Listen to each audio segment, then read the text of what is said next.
Hey, I want to talk about how the narcissist really gets in your head and makes everything difficult that really doesn't need to be that difficult. For example, shopping for clothes with my mother was an absolute nightmare. Going grocery shopping with my roommates who are narcissists was a nightmare because they just said like everything that I chose to buy was wrong, and we had like this like group grocery thing, which was the worst ever. But I had no boundaries, so I didn't say no, I want to buy my own groceries. So we were sharing groceries, and if I got like the cheap sour cream or whatever, they'd be like, what, you think I'm gonna eat that? But then if I got the expensive one, they'd be like, what makes you think we're gonna pay that much for sour cream? Like, whatever I did was wrong. And I would notice that like from week to week, I would try to correct what I was doing based on the past week, but then it was still always wrong.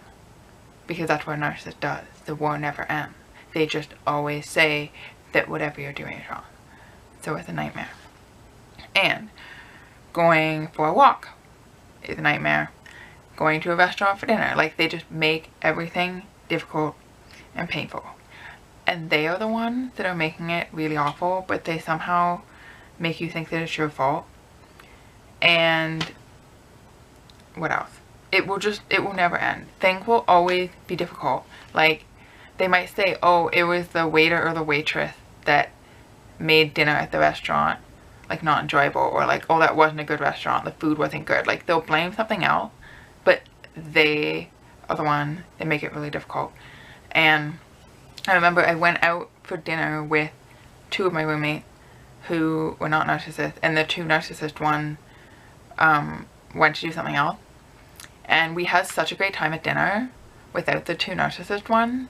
And I just remember thinking that it was so bizarre. I was like, wow, there was like no drama, like everyone was just happy. And like that's kind of when it really clicked for me that like they were the one causing the chaos, because they would always say that it like wasn't them, right? So that's why no contact is so effective, is that you're really able to see that it's them. Because if I go for a walk by myself, it's fine, you know, it's not painful.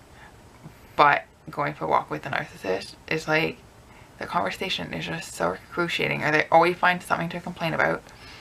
And well, the hard thing is that they get in your head. So like I would go grocery shopping by myself, and it was like my roommates were still in my head, so I was still having a lot of anxiety about going grocery shopping and feeling like I like couldn't pick any items. Like I just felt incompetent, because that's how they make you feel.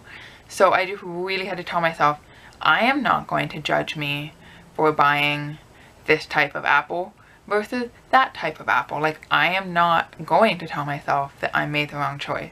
Oh, that's too expensive. Oh, don't buy the cheap one. Like I'm just not going to engage in this. I'm just going to buy whatever I want to buy and no drama. And I'll be honest, it took like several months for my anxiety about grocery shopping to go away, because like that's how traumatic it was. But it can be done. You have to get away from these people, and then you have to tell yourself that you are not going to repeat the behavior that they did to you to yourself, because that's the kind of the legacy of it, unfortunately, is that you can continue to behave as if they're still around you even though they're not there. But I think over time that will also kind of just dissipate, because it obviously feels so much better to just not be telling yourself you're doing the wrong thing all the time. And there actually is no wrong choice of like what to buy at the grocery store. That's just subjective, and the narcissist just makes it drama because they need supply and they need to feel powerful over you and stuff. So the war will not end because they're the one generating it and they like it. They'll tell you that they want peace. They'll tell you, oh, we could go to this nice restaurant where we're gonna have a nice dinner. Like they'll say that, but they'll always cause problems. Like my mother, who's borderline, she cannot have even like 5 minutes of peace. Like it has just never happened. So I think it's impossible for her to ever be happy. She would say like, oh, if this and if that, but it's like, she just is difficult. She just makes things difficult because it's her. And I don't know if they honestly don't see that, which is kind of sad if they don't, but like, they are the war creating machines, and you are never gonna have peace while you're still with them. So, hope this video was helpful. Thanks for watching.